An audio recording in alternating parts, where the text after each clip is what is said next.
यो बेलुरमा यस्तो हर्षोल्लास र यस्तो उल्लासमय वातावरणमा चुनाव सम्पन्न भइरहेको अवस्थामा तपाईँले कस्तो अनुभूति भइरहेको छ र यसमा कतिको गृह कार्य तपाईँले गर्नुभयो? खुसी लागेको छ। सबै चाहिँ राजनीतिक दलका चाहिँ आदरणीय नेतृत्वगण र विद्यार्थी साथीहरूको भावना नै थियो। अब लामो समयसम्म यो प्रजातान्त्रिक अभ्यास गर्ने चाहिँ अवसरबाट चाहिँ हामी विमुख भयौँ। त्यसैले यो वर्ष चाहिँ जसरी पनि निर्वाचन गराउनुपर्छ भन्ने सबैको त्यो ध्येय थियो। त्यसमा चाहिँ हामी पनि सहभागी हुन पायौँ, त्यसमा योगदान गर्न पायौँ। त्यो हिसाबले सबैको सार्थक चाहिँ प्रयासबाट यो कुरा चाहिँ सम्भव भयो। अलिअलि यो फर्जी कार्डको कुराहरू उठेको छ सर, यसमा के छ?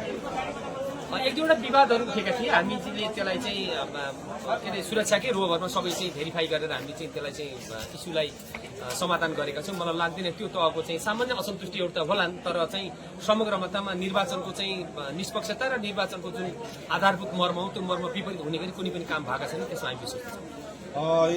मतदान सकिसकेपछि यो बक्सा जुन छ मतपेटिकाहरू कहाँ राखिन्छ अनि काउन्टिङको तयारी कुन बेलादेखि सुरु हुन्छ?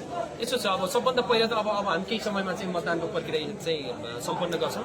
मतदानको प्रक्रिया विधिवत किसिमले समाप्त भइसकेपछि क्याम्पस प्रशासन र यहाँको चाहिँ निर्वाचन गराउने जिम्मा पाउनुभएको पदाधिकारीज्यूहरूसँग सल्लाह गरेर मतगणना कसरी गर्ने भन्ने विषय कहिले गर्ने भन्ने विषयमा उहाँहरूसँग सल्लाह गर्छौँ। त्यसपछि हामी प्रक्रिया अगाडि बढाउँछौँ। त्यति दिनसम्म चाहिँ मतपेटिकाहरू हाम्रो सुरक्षाको जिम्मामा रहन्छ।